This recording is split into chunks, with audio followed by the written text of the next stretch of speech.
Hey y'all, welcome to my channel, Divinely Transformed, where healing is freedom and it begins within. And together we break the chains of karma and reclaim our power and rise into divine sovereignty. Your path to autonomy and freedom starts right here.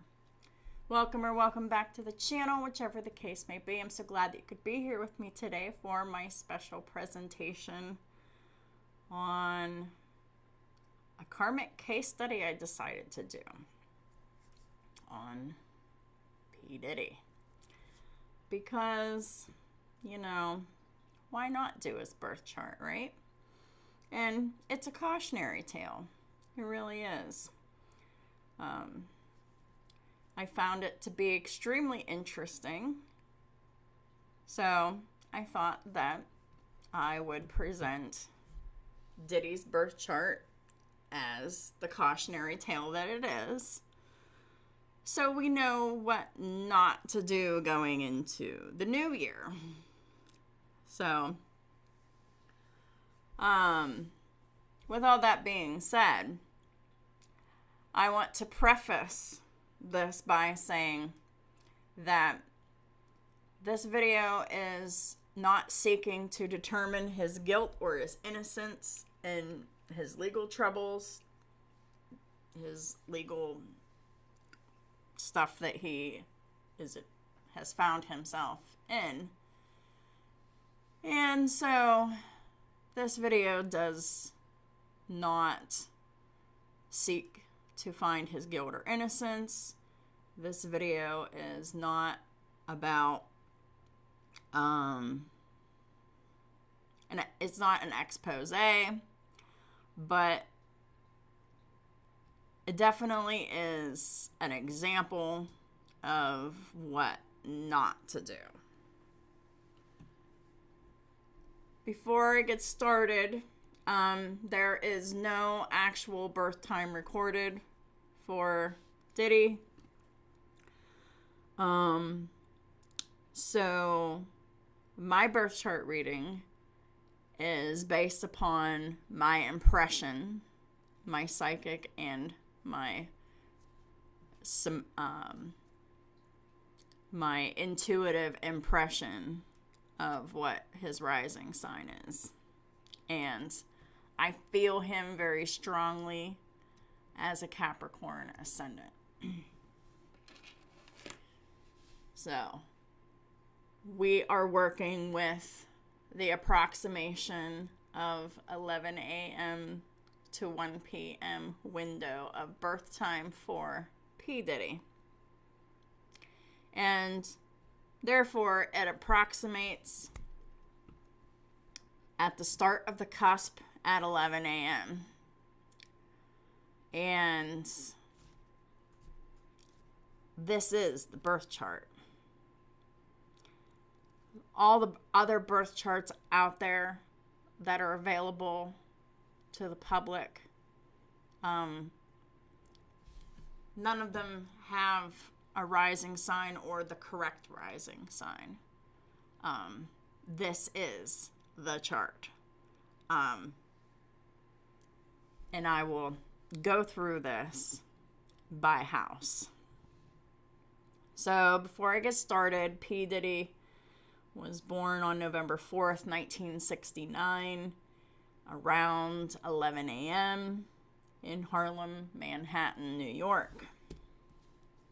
Puts him at a first house Capricorn ascendant, but also with a Capricorn stellium in his ascendant, which only emphasizes the charisma and the power that this man has. So, going into the new year, into 2026, or any other year into the future,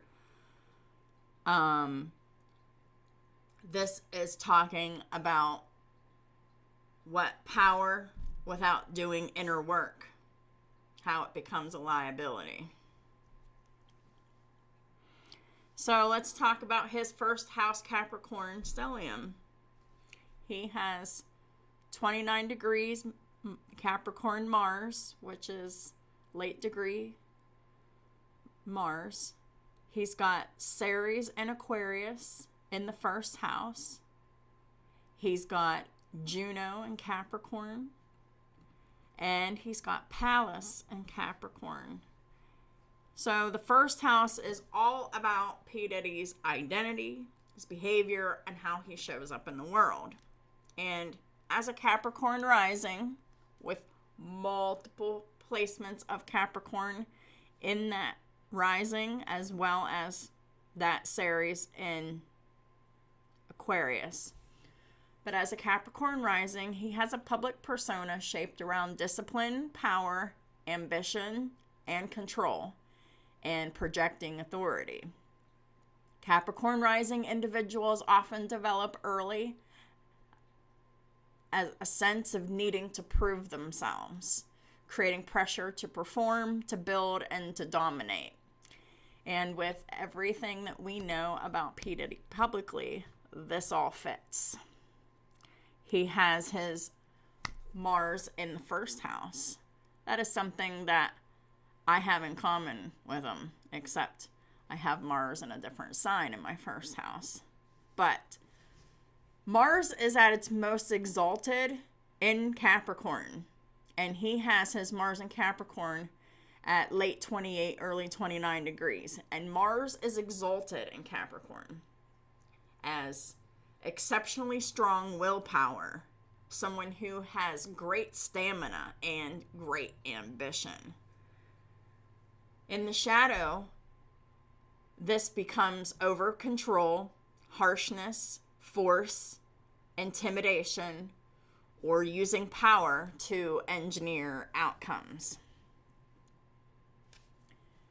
He also has his Pallas, his Juno, and his Ceres in the first house. The Pallas is all about strategic intelligence and pattern recognition, and also can indicate someone who's strategizing, this also indicates someone who strategizes interpersonal dynamics to their advantage. And we do know that that is true because P. Diddy has his relationships based on power dynamics, where he has all the power and the other person has very little or none. And he has that unique ability in his first house to do so. His Juno is about his relationships that intertwine with his image and his identity. Sometimes partners are used symbolically to reinforce power structures. Their feelings don't matter. His power structures are all that matters. And so that's what his Juno is about here in his first house. And he also has Ceres in here. And this is Ceres in Aquarius. And this is when nurturance becomes utilitarian. Others will be cared for in ways that reinforce dependency or control. Yeah. And we all know he has a long history of creating relationships with younger people, and he forces them to be dependent upon him, and he has complete and entire control over them. So, and that is in his first house, making him an extremely intimidating person, which leads me into how this affects others. People may feel impressed or intimidated, depending on his mood and what his motives are and what he's doing. People may feel managed rather than being connected with. And people may feel like they're brought into his world through hierarchy, strategy, or benefit exchange. Hierarchy where they don't matter, strategy where they're a target, and benefit exchange where they get less benefits than Diddy gets. Second house, Pisces North Node. This is very important for him. He has his North Node and his Pholus retrograde both in Pisces, both in the second house. Second house is all about value, money, self-worth, ethical stewardship of resources. So that's how he takes care of his money. Is he ethical with his money? Is he ethical with himself? North Node in Pisces. The karmic task is for Diddy to move away from control to surrender. From manipulation to compassion. From micromanaging outcomes to spiritual integrity. And coming away from transactional relationships into universal empathy. The shadow avoidance leads to misuse of resources, spiritual disconnect, avoidance of inner healing, and an over-reliance on material wealth to define self-worth.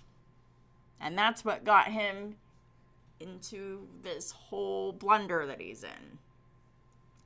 Pholus reverse just means small unchecked behaviors can spiral into major consequences. The classic Pholus signature, small things becomes big explosions. So,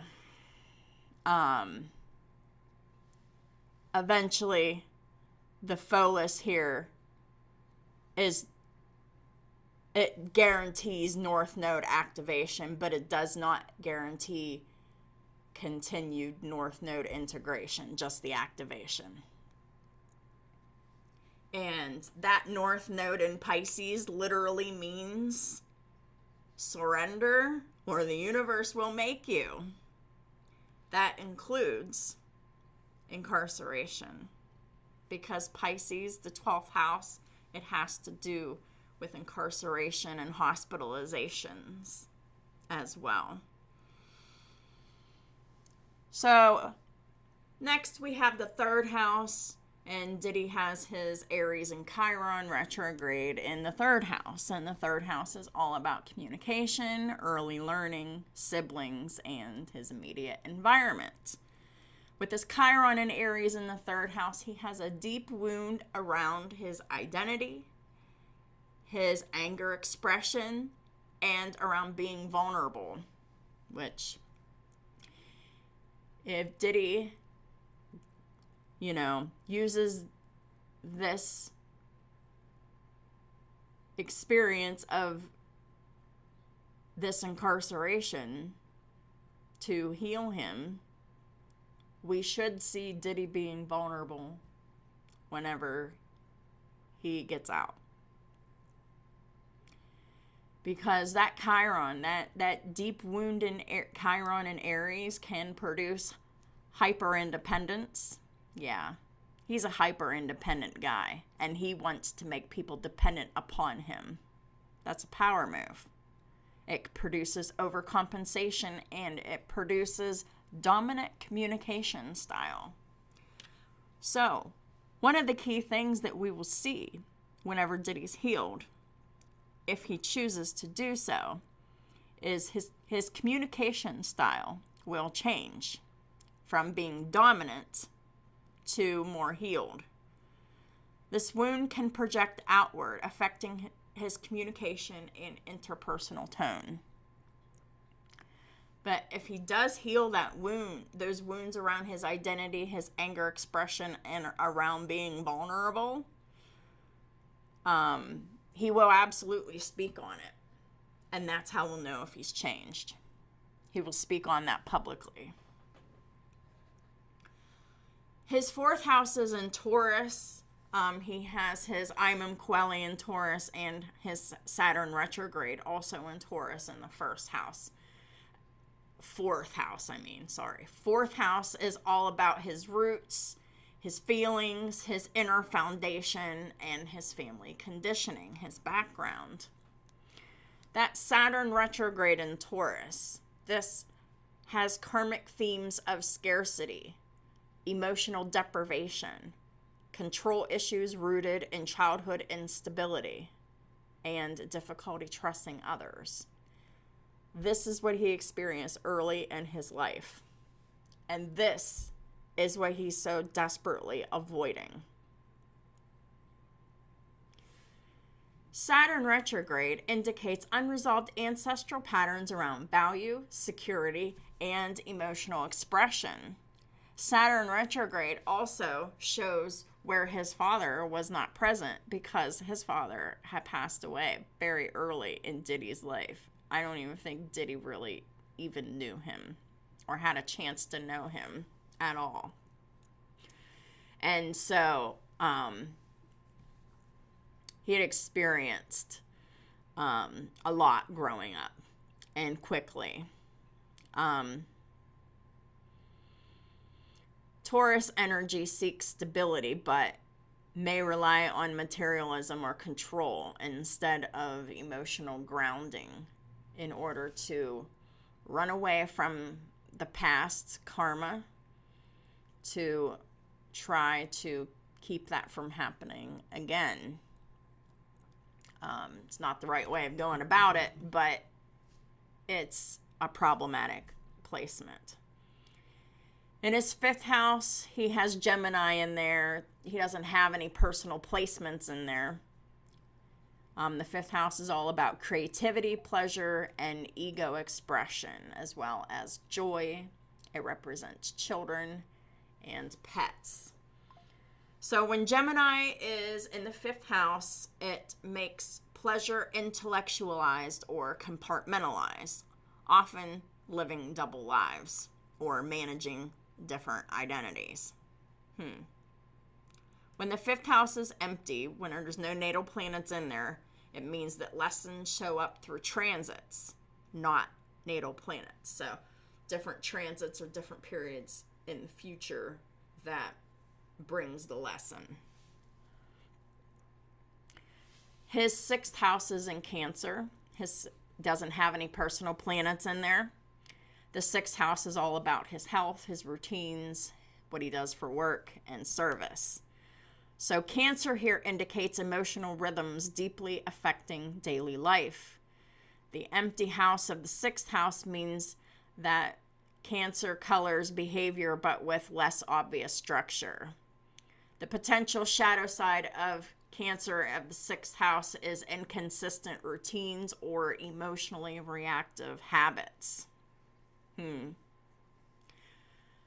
What about that that video in the hotel? 7th house, Cancer descendant planets, Black Moon Lilith in Cancer, Selena, the White Moon Selena is in Leo. He also has his vertex in Leo, and this is all in the 7th house where his descendant sits. His descendant is in Leo, and he has some other stuff in descendant in Cancer, and then he has some other stuff in Leo in here too, which makes a stellium. The Cancer descendant, that's how he is with people in his relationships. Diddy tends to attract emotionally intense, sensitive, or dependent partners, creating imbalance between Capricorn control and Cancer vulnerability. So this is basically saying that he is drawn towards people who need his money. And therefore, because they need his money and his influence, he puts his control in there. He has Lilith in the 7th house. P. Diddy has shadow projections in relationships and has issues of power imbalances, emotional extremes, and forbidden or unexpressed relational patterns. Everything makes sense. Vertex in Leo, fated encounters with people who trigger his ego evolution. So everybody who triggers his ego, that's the fated encounters that is needed to humble this man, for him to evolve, not just for the sake of humility, but for the sake of evolution, to go into that north node and stay there. but staying there is entirely his choice. He has his white moon Selena in Leo. That means he has opportunities for purified relationship patterns if he chooses higher integrity. But he can't be controlling people. His relationships have to be built on honesty and integrity and fairness for both people. So whenever he is healed, if he chooses to integrate the lessons, you'll see him treating his partners more fairly. In his 8th house, he has his Virgo moon. He's got Pluto in here. He's got South Node, and he's got Vesta. This is the most karmic house of his chart. The 8th house is all about psychological motives, intimacy, shared resources, secrets, lies, transformation. This is a very powerful stellium in the 8th house. Extremely powerful. His moon is in Virgo. That means he has highly controlled emotions, and he has hypercriticism both inward and outward. His emotional life becomes compartmentalized, evaluated, or managed. Hence the double life compartmentalization of selves. Pluto in Virgo, the intense desire to purify, refine, and control environments. The shadow side is hyperanalysis of others. Manipulation through duty, guilt, or service. Which he's gotten pretty caught up in. Which leads us to the South Node in Virgo, which keeps him powerfully entrenched here. His karmic past is rooted in control, perfectionism, fixation on details, hypervigilance, and managing others instead of trusting them. South Node means that he is comfortable being in this energy because this was last lifetime's North Node. Completed. But it's in the shadow. His Vesta is in Virgo. His dedication to work or craft, sometimes becoming obsessive. How this affects others. Others may experience emotional micromanagement. Feeling evaluated rather than seen. Power dynamics disguised as helping. And pressure to meet expectations. Right? Because he has very high expectations. And his energy demands that you meet it there. He uses that energy unethically against others, weaponizing it. For entertainment purposes only, no facts here, all alleged. 9th house, Libra and Venus, Jupiter and Uranus. The 9th house is all about his worldview, his ethics, his belief systems, and higher learning. He has a Venus, Jupiter, Uranus stellium here. This is a very charm-heavy, globalized, progressive, influential house cluster. The shadow side of this is a tendency for rationalizing behaviors. Belief systems warp to justify the dynamics and justify poor behavior. Mixing ethical reasoning with personal desire. The Jupiter in Libra magnifies relationship themes for both good or the bad. And Uranus in Libra is sudden shifts in partnerships, unconventional worldviews, unpredictability, and justice-related matters. That really tracks too. So basically, his arrest and his trial, it should have affected his belief system in a different way. He has a 10th house stellium as well. Scorpio sun, Mercury, part of fortune, and his midheaven. Midheaven is a 10th house anyway, so it's all in Scorpio. The 10th house is all about his career, his destiny, and his public reputation. This Scorpio midheaven and sun and Mercury is an extremely powerful stellium. His archetype is powerful, intimidating, magnetic, and private. Its gifts are influence, strategic thinking, reinvention, and transformative leadership. The shadow side of this Scorpio 10th house is control, secrets, power consolidation, emotional suppression, and living life behind multiple layers of personas.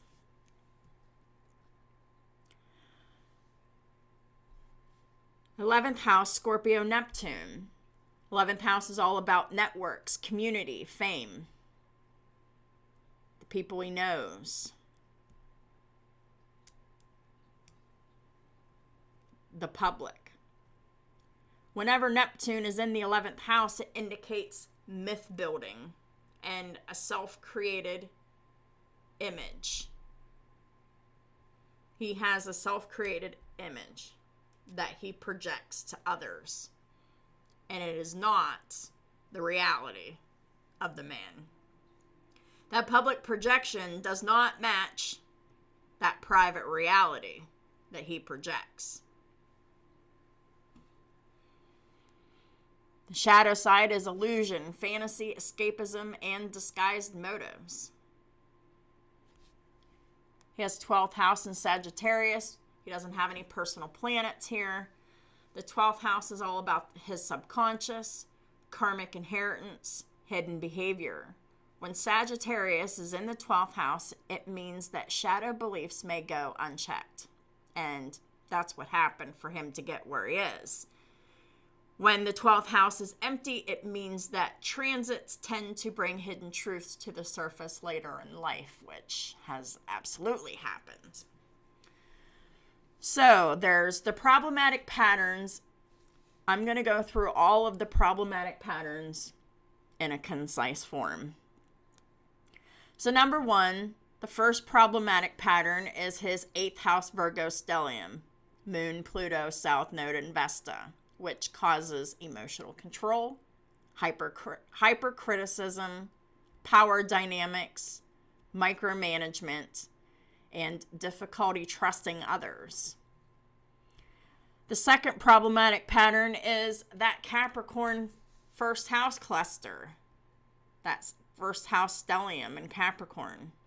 Capricorn rising and Mars at critical degree, 29 degrees. It's all about over control, authoritarian tendencies, having a reputation-centered identity. So his whole identity is about what other people think of him and his suppressing his vulnerability. Scorpio midheaven with the sun and the Mercury. He has a tendency of operating behind the scenes, maintaining secrecy, operating in ways that are unethical. Intensity that becomes self-reinforcing. Neptune in the 11th. It gives that distorted public image and that confusion between that brand versus reality. The fifth problematic placement is that Saturn retrograde in Taurus in the 4th house. It shows deep insecurities, compensating with external power. And this is someone who avoids emotional grounding. 6th problematic placement is his Libra 9th house stellium. He has a tendency of rationalizing behaviors through his belief systems, which creates ethical blind spots for him that he doesn't consider because He's not an ethical person because his desires have been indulged his whole entire life. That charm masks deeper patterns, most definitely. That South Node in Virgo in the 8th house is the 7th problematic placement. He has karmic entanglements from power and control, avoidance of surrender, and an overfocus on managing others. Let me just say that these placements do not predetermine actions, but when they're unintegrated, they become risk factors for imbalanced power dynamics and poor decision making.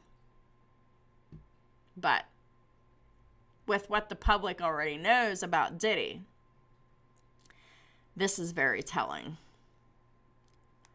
So how these patterns contributed to his legal consequences. I'm not gossiping. I'm not speculating. I'm just using the placements. Over control with Capricorn, Virgo, Scorpio. It can create environments lacking accountability. So there's pattern 1 that contributed to the legal consequences. The second one is his belief system rationalization from his Libra 9th house that can blur ethical boundaries. And with what we know about Diddy, that also checks. Emotional detachment with that Virgo moon and Pluto. It prevents that self-correction that is needed. Power identity. The 10th house Scorpio stellium makes consequences larger when they come. So when that power goes unchecked for too long, the consequences get bigger and bigger and bigger when they come. That Neptune in the 11th house creates confusion around public narratives. And that Saturn retrograde in Taurus produces compensatory behaviors. So that's compensating in pursuit of security, sometimes over materializing life, which we all know he did that too. All right, so this astrology in Diddy's chart is doing something so literal, it might as well be holding up a sign saying, this is what happens when you ignore your North Node for too long. Diddy has his North Node in Pisces in the 2nd house, which is basically the universe saying, Diddy's spiritual evolution will come from losing control, dissolving ego, and redefining his sense of worth, whether voluntarily or by force. Now, traditionally, the North Node in Pisces asks for things like surrender, compassion, emotional honesty, spiritual accountability, humility, and letting go of material identity. But the issue is, Diddy has 3 major placements working against that. That Capricorn rising loves control. And it's backed up by that Capricorn Mars. Loves control. The second thing that prevents all of these things is his Scorpio midheaven and sun. He loves the power. And number 3, that Virgo South Node. He loves micromanaging outcomes. Those are the 3 biggest things that he loves about himself that goes against going into his North Node. Hence, which is why he found himself in the situation that he's in. No blame, no shame. This is not about guilt or innocence. So basically, Diddy's whole chart is saying, I do everything myself, and I do it my way. While the North Node is like, no, you don't. Not forever. Here's the thing. When someone resists that Pisces evolution, Pisces doesn't negotiate. Pisces doesn't bargain. Pisces doesn't say, here's a gentle nudge towards self-awareness. Pisces says, we're dissolving the illusion now. And when that happens in the second house, the house of self-worth, money, possessions, and stability, the disillusion tends to hit those exact areas, which brings us to his current situation. His North Node literally requires him to lose the structures he used as his identity, separate worth from wealth, confront the self without the empire, and redefine value from the inside out. And yes, one of the classic manifestations of Pisces Neptune karma in the 2nd or 12th house is absolutely confinement. Not as a punishment, but as attrition of ego and a forced spiritual reckoning. So that's why this is forced attrition. Forced attrition is when you regret your sins, but not because you love God. It's because you're being held accountable for your sins. So in a very ironic astrological way, he is now being punished into his North Node he's now being pushed into his North Node path, whether he wants to be there or not. So his North Node definitely is activated now. And he didn't want it to happen, but it's happened. So this is the karmic equivalent of the universe saying, you didn't choose surrender, so now you're going to learn surrender. The real question isn't what happens now. The real question is, what does he do after he gets out of prison? Because Pisces gives us two options. Option 1, he has that North Node integration. So the option is he actually evolves. He practices accountability. He leads with compassion. He stops operating from secrecy and control. And he redefines his worth from the soul, not the empire. He could genuinely transform and come out teaching responsibility and spiritual growth from lived experience. And that would be North Node fulfillment. So he could do that. But the other option, Virgo South Node regression, he comes out the same as he went in. That's a real possibility. If he goes right back into control, image management, and perfectionistic self-justification, he hadn't learned shit. And then the karmic cycle continues. And Pisces will escalate the lesson until it's learned. So if he goes out there committing crimes, he's going to be held accountable. If he is committing ethical injustices against people, just mistreating, but not necessarily crimes against people, he will be held accountable for that. Hopefully he doesn't, but you never know. Some people don't learn. That's not me being dramatic. That's just how the nodes work. You either evolve or you repeat the lesson at a higher cost. He might not make it out alive the next time. Or he just might go to prison for the rest of his life, which basically costs him his life and freedom. So hopefully he takes the opportunity to change and to evolve. So Gonna do like a grounded takeaway on this. Diddy is currently being forced into the exact environment that strips away everything that he used to define his self-worth.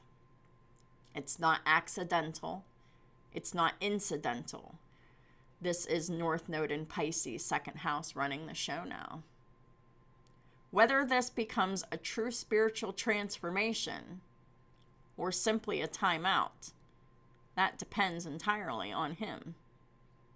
Because astrology just sets the stage. The soul decides what to do with it. So, guess we'll see what Diddy decides to do.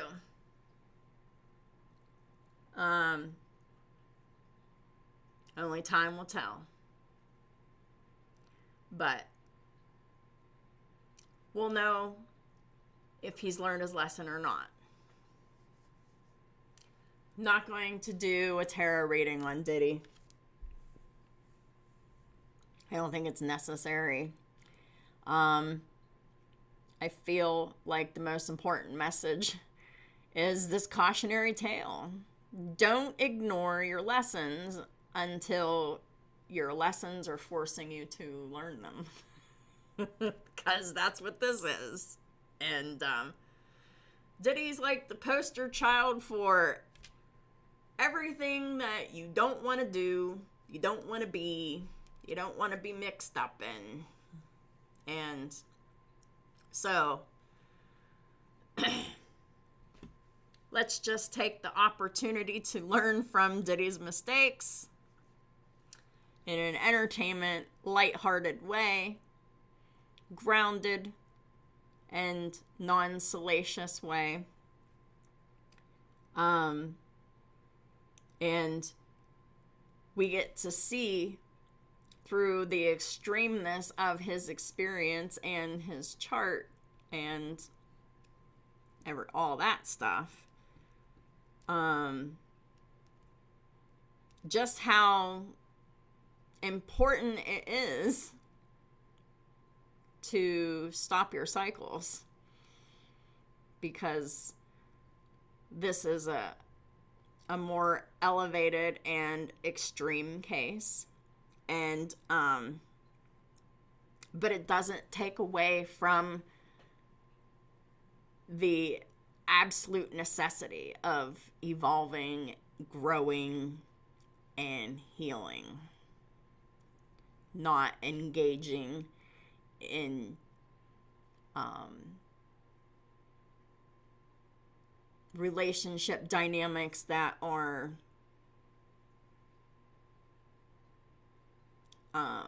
abusive and controlling. Which I don't I don't subscribe to any of these behaviors. These behaviors do not mean he's guilty or innocent of any one specific thing or whatever. But everything we know tracks with this birth chart analysis that is, like I said, it's a karmic analysis of what not to do. So, and Diddy is definitely experiencing that forced attrition because he did not willingly choose to surrender. So, it got chose for him. So we'll see what he does after, because that's the most crucial time. And the whole world will see what he's all about after he gets out. Did he learn his lesson? Or did he? So that's what I have for y'all. If you learned anything from this, if this analysis informed you, educated you, or entertained you in any way, please hit that like button. It really helps me out a lot, and I appreciate it so much. Feel free to leave a comment and share what stood out for you. And don't forget to hit that subscribe button if you haven't already. And if you're ready to make some meaningful change in your life and want clarity around what's been holding you back, you can reach out to me at divinelytransformed1133@gmail.com. Take what's useful and move at your own pace. Thank y'all for your support in all the ways that y'all do. And I'll talk to y'all soon. Thanks.